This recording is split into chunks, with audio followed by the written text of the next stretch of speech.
Clear बचा नहीं पाएंगे प्राइम मिनिस्टर को। अरे आप नहीं बचा पाएंगे ममता दीदी को इलेक्टोरल बॉन्ड में। एक तो मेरे प्राइम मिनिस्टर के बारे में, प्राइम मिनिस्टर को आप बचा नहीं पाएंगे, प्राइम मिनिस्टर के बारे में, गृह मंत्री अमित शाह को बचा नहीं पाएंगे, वो आपके भी प्राइम मिनिस्टर हैं और वो मेरे भी प्राइम मिनिस्टर हैं। ठीक है, आप एक तो तहजीब के दायरे में रहकर बात कीजिए।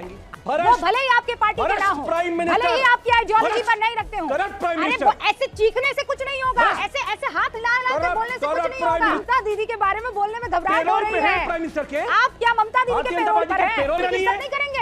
आपको इतनी नफरत है उस आदमी से कि आप उस कुर्सी की इज्जत भी नहीं करते हैं।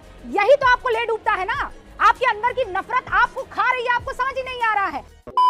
तो आज की इस वीडियो में रुबिका लियाकत ने समाजवादी पार्टी के अमीक जमाई को डिबेट में अच्छे से धो दिया है, क्योंकि अमीक जमाई मोदी जी के बारे में बोल रहे थे कि मोदी जी सत्ता में आकर सिर्फ विपक्ष को जेल में बंद करना चाहते हैं और देश के लिए कुछ भी नहीं किए हैं, सिर्फ राहुल गांधी के पीछे पड़े रहते हैं। तो इसी बात पर रुबिका लियाकत ने जब सवाल किया कि मोदी जी आखिर किए क्या, तो यह जवाब देने के बजाय उल्टे चिल्लाने लगा रुबिका लियाकत पर और कहने लगा कि आप लोग बिके हुए हैं, हमेशा मोदी मोदी करते हैं। इस पर रुबिका लियाकत ने इसे धो दिया है और जब यह देखा कि इसके पास जवाब नहीं है तो यह फालतू में बेवजह चिल्लाने लगा। तो भाई क्या हुआ आप खुद से ही देखिए आगे। मैंने आपको बीच में नहीं टोका, सुन लिया ना मैंने। आप इतने उतावले क्यों हो रहे हैं? आपने बोला तो सुन रहे हैं, प्राइम मिनिस्टर को सुन रहे हैं, आपने जो बोला मैंने सुना दिया। हाँ, अब मैंने आपको सुन लिया ना, अब मेरी बात सुनिए ना, क्रॉस क्वेश्चन ना करूं। यहाँ आपकी ये मजलिस लगा के हम लोग बैठ जाएं क्या अमीक भाई? रोजा रखा है तो इसका मतलब ये थोड़ी कि आप इमाम बन जाएंगे। हाँ? और आप जो शहजाद है नहीं ना, कुछ टेक्निकल एरर हो गया है और मैं चाह रही थी कि शहजाद आपके इन सवालों का जवाब दे। ये बहुत जरूरी है आपने जो सवाल पूछे हैं, एंड आई एम वेटिंग कि वो आए और आपके इन सवालों का जवाब दें। लेकिन चूंकि आपने इन तमाम ये जो इलेक्टोरल बॉन्ड खरीदने वालों का जिक्र किया है, फ्यूचर गेमिंग भी उनमें से एक था। टीएमसी इंडिया गठबंधन की साथी है कि नहीं है? इसी फ्यूचर गेमिंग ने 500 करोड़ का इलेक्टोरल बॉन्ड खरीदकर टीएमसी को दिया है कि नहीं दिया है? अब ये फ्यूचर गेमिंग जब बीजेपी को देता है तो ये शैतान है, आप लोगों को देता है तो बढ़िया बढ़िया। देखिए, ममता बनर्जी जो है ना, एक्सटॉर्शन रैकेट नहीं चला रही है। ईडी ममता बनर्जी के अंडर नहीं है।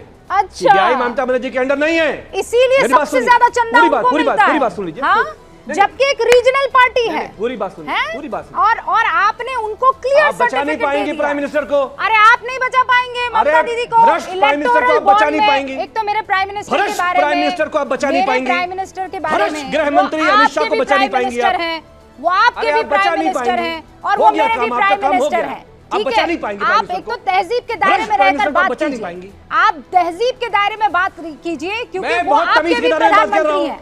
वो भले ही आपके पार्टी के ना हो, भले ही आपकी आइडियोलॉजी पर नहीं रखते हो, अरे वो ऐसे चीखने से कुछ नहीं होगा। प्रूव कीजिए ना, ऐसे ऐसे हाथ हिला हिला के बोलने से कुछ नहीं होगा। 4 पन्ने मैं भी हिला सकती हूँ। I will defend the Prime Minister of my India. Why will I not defend the Prime Minister of my India? He's a corrupt man.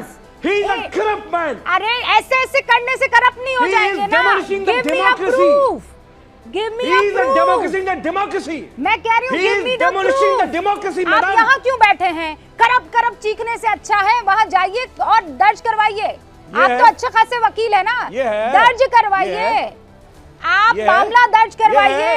जिस प्राइम मिनिस्टर, ये सब करने से कुछ नहीं होगा, ये सब थिएट्रिक्स है और कुछ नहीं है। अरे आपको जाइए, मैं जानता हूँ पैसा मिला इलेक्टोरल बॉन्ड में, ये पन्ने लाने से कुछ नहीं होगा। सुनिए, ममता दीदी करप्ट नहीं है, ममता दीदी एक्सटॉर्शन नहीं चलाती है, लेकिन मेरा देश का प्रधानमंत्री जो है वो करप्ट है, वो करप्ट है। मजबूरी है ममता दीदी के बारे में बोलने में घबराहट हो रही है। प्राइम मिनिस्टर के आप क्या ममता दीदी के पेरोल पर हैं? पेरोल पे हो आप, ममता दीदी के पेरोल पर हैं, पेरोल पे हो, मेरे देश का प्रधानमंत्री है भाई। जैसे मैं आपके अखिलेश यादव की इज्जत करती हूँ, वैसे आप देश के प्रधानमंत्री की इज्जत नहीं करेंगे। आपको इतनी नफरत है उस आदमी से कि आप उस कुर्सी की इज्जत भी नहीं करते हैं। यही तो आपको ले डूबता है ना, आपके अंदर की नफरत आपको खा रही है, आपको समझ ही नहीं आ रहा है। हर्षवर्धन त्रिपाठी जी पेरोल पर हो जाते हैं, आप दीदी के पेरोल पर हैं, आपको दीदी पैसा दे रही है, आप फ्यूचर गेमिंग के पेरोल पर हैं, फ्यूचर गेमिंग वाले दीदी को चंदा देते हैं, तब दीदी एक्सटॉर्शनिस्ट नहीं है, लेकिन देश का प्रधानमंत्री एक्सटॉर्शनिस्ट हो जाता है। भारतीय जनता पार्टी अरे आप कहिए ना, आप भारतीय जनता पार्टी को कहिए, लेकिन मेरे देश के प्रधानमंत्री को मत कहिए। आप मैं कह रही हूँ इलेक्टोरली जिसको आप किसी नेता को कहिए, लेकिन मेरे देश के प्रधानमंत्री को मत कीजिए ना। शहजाद पूनावाला अब हमारे साथ जुड़ चुके हैं। अरे भाई आपको आप जिस पार्टी को कहना चाहते कहिए, मुझे कोई दिक्कत नहीं है। आप पार्टी को कहिए ना, आपको नफरत है और ये देखिए ये नफरत जो है आपको खत्म कर देगी। ओके, शहजाद पूनावाला आ चुके हैं, अब जवाब दीजिए। अरे आप तो डिफेंड कर ही चुकी हैं, उनकी क्या जरूरत है? नहीं, मैं तो करूंगी, सुनिए, ताल ठोक कर करूंगी देश के प्रधानमंत्री को डिफेंड। कोई माई का लाल मुझे रोक नहीं सकता है, ठीक है?